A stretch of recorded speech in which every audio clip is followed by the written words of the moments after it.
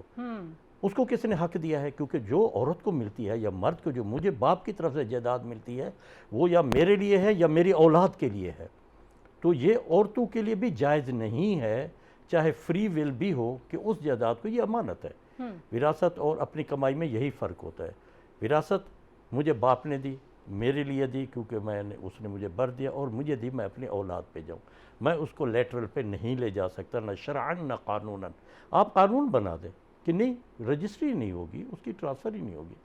دوسرا یہ کہ کسی سطح پہ، جیسے یہی میں مثال دے رہا ہوں اور میں اس کو لڑ رہا ہوں ایک قانونی طور پہ بھی، کہ گفٹ جو ہے اسلام میں بھی، حضور صلی اللہ علیہ وسلم کے پاس ایک شخص آیا، اس کے پاس گھوڑا ہوتا تھا، تو اس دن گھوڑا نہیں تھا اس کے پاس، تو آپ نے فرمایا بھی گھوڑا کہاں ہے؟ اس نے کہا میں نے اپنے ایک بیٹے کو گفٹ کر دیا ہے۔ تو آپ نے فرمایا باقیوں کو بھی کیا ہے؟ ان کا نہیں۔ تو آپ نے کہا اسے واپس کرو، کیونکہ یہ عدل کے خلاف ہے۔ تو اسی لیے کوئی ایسا گفٹ کے چاہے نام پہ ہو، بات ہے کہ جب گفٹ کر دیا باپ نے ہمیں زندگی میں بیٹوں کو یا ماں نے، قانون بتائیں کون سے قانون ہے جو اس کو جو ہے واپس دلا سکتا ہے دوسروں کو جو محروم ہو گئے؟ اور ہمارے یہاں تو ہبہ کا وہ قانون بھی ہے نا، اس کے بعد کتنا لیکن ہبہ ریووک نہیں ہو سکتا نا جی، وہی کہہ رہے ہیں کہ ہبہ کے بعد آپ ایون باب ہی نہیں، حالانکہ سنت میں ہے کہ ریووک ہو سکتا ہے، ایک فقہ میں آ گیا، ہدایہ نے لکھ دیا تو ہم اس کے پیچھے چل پڑے۔ تو بات یہ ہے کہ اب ہمیں قرآن و سنت پہ بیس کرنا ہے، یہ فقہی چیزوں کو پیچھے رکھ کے عورت کی مصلحت میں، تو اسی لیے پابندی ہونی چاہیے، قانون یہ بنے۔ ٹھیک ہے۔ تو باقی یہ ہے کہ جیسے ہم نے پہلے کہا یہ ریسیپروکل ہے، جب میری بیوی جو ہے وہ وراثت کا حصہ لے کے آئے گی، میں بھی اپنی بہنوں کو دوں گا۔ یہ کمپنسیٹ کرتے ہیں، کیونکہ مجھے پتہ ہے کہ میری بیوی نہیں لے کے آئی تو میں بہن کو کیوں دوں؟ تو ہم اسٹرینتھن کرتے ہیں بیسیکلی جو پریکٹسز ہیں اگینسٹ ویمن۔ موضوع ایسا ہے کہ اس پہ ظاہر ہے بہت ساری بات مزید بھی ہو سکتی ہے، لیکن وقت کی کیونکہ ہمارے پاس کچھ کمی ہی ہوتی ہے۔ بہت شکریہ ڈاکٹر اسلم خاکی، بہت شکریہ حمیرہ مسیح الدین، بہت شکریہ رخشندہ ناز صاحبہ، آپ تینوں کا شکریہ جی، آپ نے گفتگو سنی ہے۔ خاتون کو جب تک آپ اس کے برابر حقوق کے ساتھ جو اس کو امپاورمنٹ ملتی ہے اور جس کی وجہ سے معاشرے میں انصاف کا نظام قائم ہونا ہے، جس کی وجہ سے معاشرے سے جرائم کا خاتمہ ہونا ہے، جب آپ اس دور رس نگاہی سے نہیں دیکھیں گے سارے معاملے کو، تب تک شاید ہم اسی طریقے سے کسی نہ کسی واقعے کے ریاکشن میں بات کرتے رہیں گے، کیونکہ بیٹیاں جو ہیں آپ ان کو تعلیم اور جہیز دے کے اپنا حق پورا نہیں کر رہے۔ اگر آپ نے تعلیم اور جہیز دے کے ہی اولاد کے اوپر جو آپ کے حقوق ہیں وہ پورے کر دینے ہیں تو پھر بیٹوں کے ساتھ بھی یہی کریں۔ تو انصاف کا تقاضا یہ ہے کہ آپ اپنے گھر سے یہ شروع کریں، بیٹیوں کو بھی وراثت میں حصہ دیں، بیٹوں کو بھی دیں، جتنی بھی وراثت ہے، چاہے وہ 4 مرلے ہے۔ کچھ لوگ یہ بھی کہتے ہیں اب 4 مرلے ہے کیا تقسیم کریں گے، اب 5 لاکھ روپے ہیں کیا تقسیم کریں گے، لیکن یہ عدل کے منافی ہے، اور اسی وجہ سے پھر جب آپ اپنے گھر میں اپنی بیٹی کو تحفظ اور انصاف نہیں دیتے تو جب وہ باہر بھی نکلتی ہے تو وہاں پر بھی اس کے ساتھ ناانصافی ہوتی رہتی ہے، اور یہ تب تک ہوتی رہے گی جب تک آپ اس کے اوپر کوئی فل سٹاپ نہیں لگائیں گے۔ جی آج کے لیے اتنا ہی، اپنا بہت سارا خیال رکھیے، اللہ حافظ۔